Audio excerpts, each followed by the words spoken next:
konsolidasi ya, sebagai partai kita punya pengurus hampir di setiap tingkatan, mulai dari tingkat kota sampai tingkat RW, itu tetap kita lakukan. Kemudian bagaimana anak-anak muda itu tetap bisa tertarik dengan dunia politik, karena yang selalu saya sampaikan, kebijakan publik selalu terjadi di ruang politik. Jadi saya sama ya, kalau kalian mau demo tapi nggak paham dengan materi situasi yang ada di dalam ya loh, mau demonya sekencang apapun, kalau anggota dewannya atau partainya diam saja, ya lebih baik masuk ke dalam. PDI Perjuangan Solo sudah mendominasi kursi DPRD Solo pada Pileg 2019-2024. Bagaimanakah langkah mereka di pemilu serentak 2024 nanti? Apakah tantangannya? Berikut bincang-bincang Tribun dengan anggota DPRD Solo fraksi PDI Perjuangan, Ginda Ferah Triawan.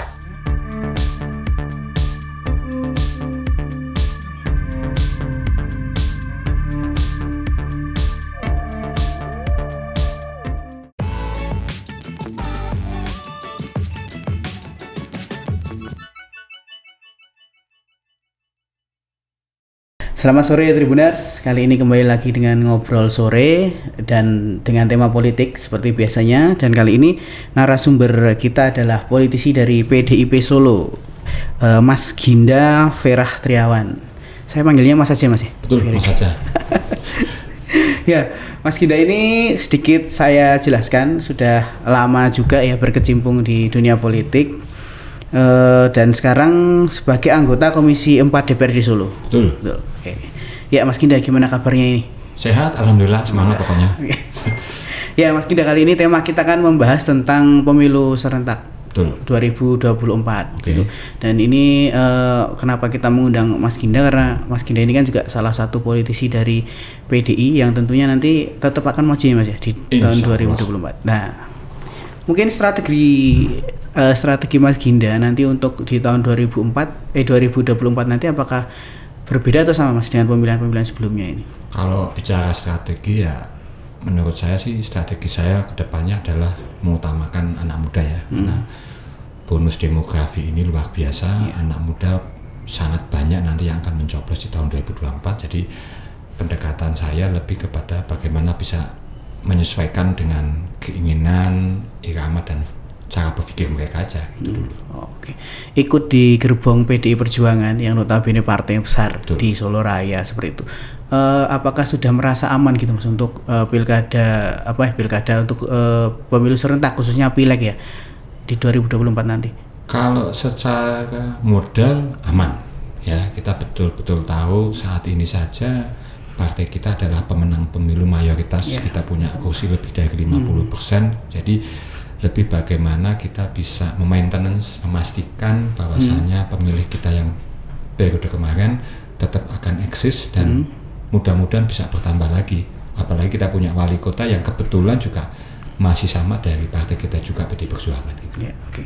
Tapi artinya merasa tenang nggak sekarang untuk nanti menghadapi 2024? Tenang tapi tetap waspada. Tenang tetap waspada. Iya. Yang diwaspadai apa ini? Ya, sekarang kan segala sesuatu yang sifatnya viral itu bisa merubah peta. Ya. Jadi kita harus konsisten menjaga irama, konsisten berbuat kepada masyarakat, komitmen kita harus kita pertahankan dan harus kita perlihatkan. Oke. Mas, untuk tadi kan ingin menggait anak muda. Ya. Mungkin sekarang langkah-langkah yang sudah dilakukan apa itu? Ya, pertama sosial media ya. Jadi sekarang anak muda itu kayaknya kurang bisa literasi politiknya, dia lebih suka mencari literasi dari dunia maya. Ya kita imbangi juga.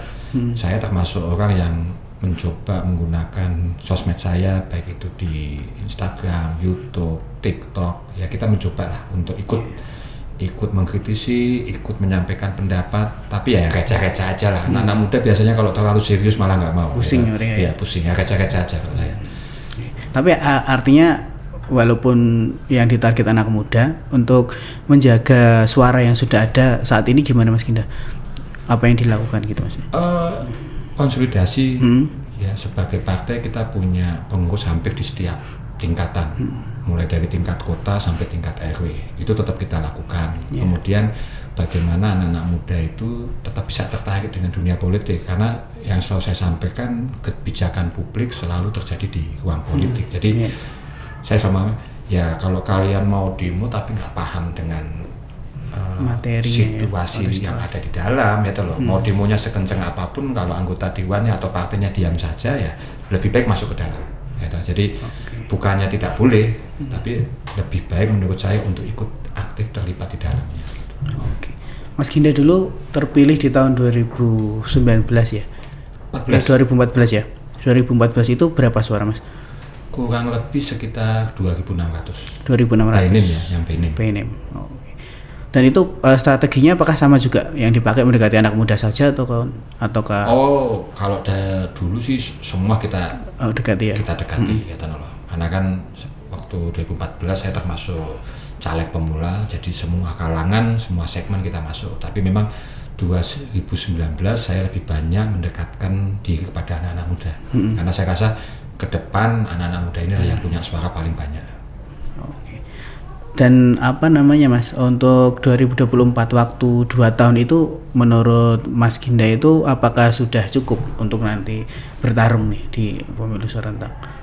Bukan cukup nggak cukup ya, mau tidak mau ya harus siap ya loh. Jadi dari saat ini pun kita sudah melakukan banyak hal, termasuk mendekatkan ke anak muda, termasuk mendatangi konstituen. Nanti di 2024 sebentar lagi kayak saja saya rasa sudah akan mulai memanas ini. Partai politik ini sudah mulai memanas. Gitu. Bicara partai politik yang memanas, kemarin beberapa waktu lalu, sekarang ini banyak muncul partai yang juga menyasar, yang sama disasar oleh Mas Ginda gitu ya Mas ya. Artinya bagaimana nanti Mas Ginda membentengi ini para sasaran Mas Ginda gitu ya, maksudnya anak muda yang sudah ini saya menyasar ini nih, supaya tidak dimasuki oleh partai-partai lain. Kalau saya sih kuncinya adalah tetap konsisten ya, konsisten, tetap berbuat, karena kita nggak di dunia politik praktis ya. Kalau dulu ya mungkin suara itu bisa dibeli, tapi kalau sekarang saya rasa masyarakat sudah mulai kritis, tidak akan mencoblos hanya untuk sesaat, tapi benar-benar melihat latar belakangnya, apa yang telah dia berbuat. Nah kebetulan partai kami termasuk selalu konsisten, atau biasa kita dipanggil partainya wong cilik ya, kita buktikan. Partai wong cilik ya kita tetap akan memperhatikan wong cilik, tetapi kita akan menaikkan wong cilik itu supaya menjadi orang besar. Artinya memang lebih cerdas gitu ya sekarang masyarakatnya itu ya. Masih lebih cerdas. Oke.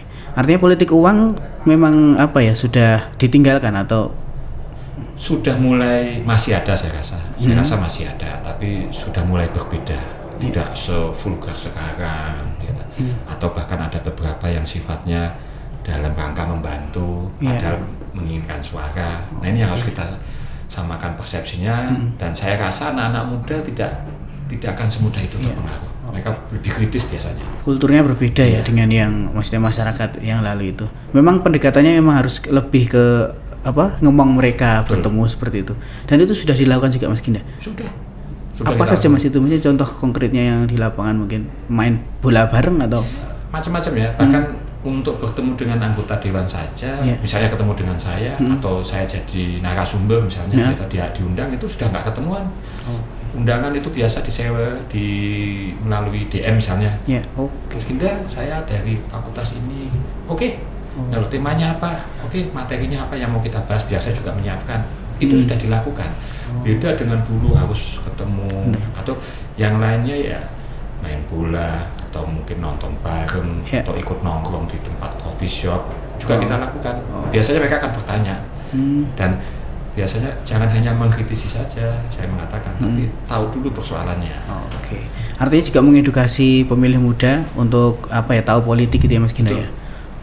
Dan menurut Mas Ginda, seberapa siapkah nanti para pemilih muda ini untuk pemilu 2024 gitu? Nah ini kalau pertanyaan ini yang harus kita siapkan. Saya masih menganggap pendidikan politik kita itu masih kurang. Kita bisa bayangin aja anak boleh nyoblos di usia 17. Itu kalau saat ini ya umurnya kurang lebih kelas 3 SMA. Nah anak-anak kelas 3 SMA itu mau nyoblos aja mungkin udah bingung duluan, siapa ini yang mau saya coblos, buat apa saya coblos. Literasinya mungkin dari orang tuanya mungkin ya, atau dari saudaranya, kamu nyoblos ini aja. Nah ini yang kita mau kasih pendidikan. Berarti diarahkan gitu artinya. Silakan memilih, silakan di-searching, dicari calon-calon yang akan mencalonkan diri. Kalau memang merasa yakin ya dipilih. Kalau nggak merasa yakin ya silakan aja diajak komunikasi. Contohnya itu gunakan sosial media, tanya saja, silakan. Saya rasa tahapan-tahapan itu kedepannya akan seperti itu. Oke. Melihat Mas Ginda ini terbuka sekali dengan medsos dan tadi kan mendapatkan banyak DM juga ya. Respon apa namanya itu masyarakat gimana Mas itu waktu jenengan kan sering balasin DM tuh. Mereka banyak juga yang masuk bertanya gitu. Banyak yang bertanya, banyak yang menyampaikan saran, bahkan juga banyak yang menyampaikan kritikan. Nah biasanya kalau di DM nggak cukup, saya ajak ketemu, bisa ketemu di kantor saya atau bisa saya ketemu dengan mereka dan akhirnya mereka jadi tahu nggak sesimpel itu juga ya, Mas Ginda misalnya gitu. Oke, berarti pertanyaan mereka seputar apa biasanya Mas? Macam-macam ya, misal simpel aja, kenapa lampu kok masih mati, atau kenapa masih ada sampah, gitu. Kenapa kok cari tiket bola susah, ya loh, kan harus menyampaikan, ya loh. Atau misalnya pembukaan ASEAN Para Games, mereka harus bisa tahu ini event nasional, pemerintah daerah tidak sepenuhnya terlibat, gitu loh. Ini butuh kolaborasi, ya ini mereka kadang-kadang nggak tahu.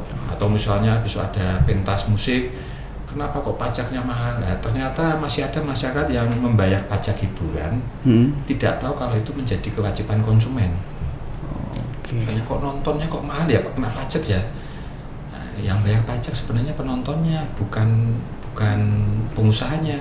Nah itu kita jelaskan. Berarti mengedukasi secara langsung agar tahu ya tugas dewan juga seperti apa. Seperti itu. Itu efektif juga menurut Mas Ginda cara-cara seperti itu untuk nanti menjaring mereka atau mengikat nih? Mengikatnya sih efektif, tapi apakah banyak? Nah ini jadi pertanyaan. Karena kan bicara politik, bicara pemilu yang utama kan banyaknya suara. Tapi saya yakini pendekatan yang saya lakukan bisa menyelesaikan persoalan. Tapi apakah cukup untuk kedepannya? Nah ini perlu pemahaman semua masyarakat bahwasanya semua punya hak pilih yang sama. Ya, mau kaya, mau miskin, mau pendidikan apapun, swasta, negeri punya hak yang sama. Jadi pilihlah yang kamu yakini. Nah, sekarang tugasnya partai untuk menjamin, untuk konsisten terhadap semua kebutuhan dan keinginan daripada masyarakat. Oke. Dan PDI menurut Mas Ginda sudah melakukan itu? Oh ya jelas, di tempat saya ya pasti. Kalau enggak mungkin jadi pemenang. Oke deh. Tapi dengan lahirnya banyak caleg baru ya Mas ya, jadi ancaman nggak gitu maksudnya kan? Oh ini banyak nih dari satu dapil Mas Ginda dulu misal hanya 7 orang pesaingnya, tapi sekarang bertambah dari partai-partai apa banyak. Gitu keluar. Saya terus terang juga banyak memenuhi anak muda yang ingin nyalek sekarang. Oh gitu. Iya, mereka tanya, Mas Ginda saya mau pengen jadi anggota dewan, caranya bagaimana? Pertanyaannya sesimpel itu, saya jawab, nah mau dari partai mana? Ya karena punya persiapan apa? Gitu. Karena saya bisa menyampaikan untuk menjadi anggota dewan dan untuk menjadi caleg itu dua hal yang sangat berbeda. Kalau sudah jadi dewan mungkin yang dibutuhkan komitmen dan kompetensi. Yeah. Gitu. Tapi kalau mau jadi dewannya itu yang dibutuhkan ya, you punya masa enggak?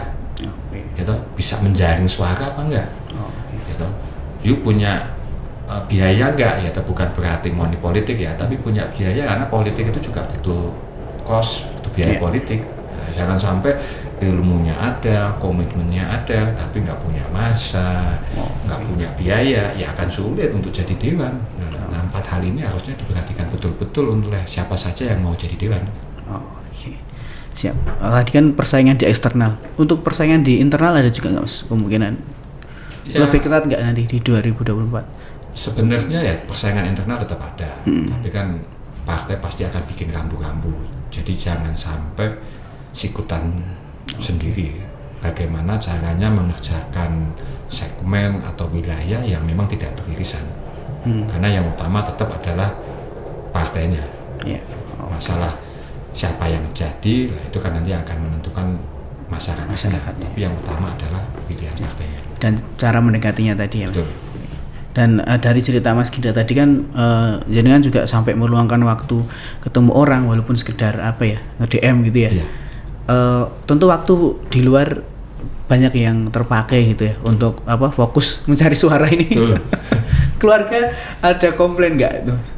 Ya, komplain jelas. Gitu.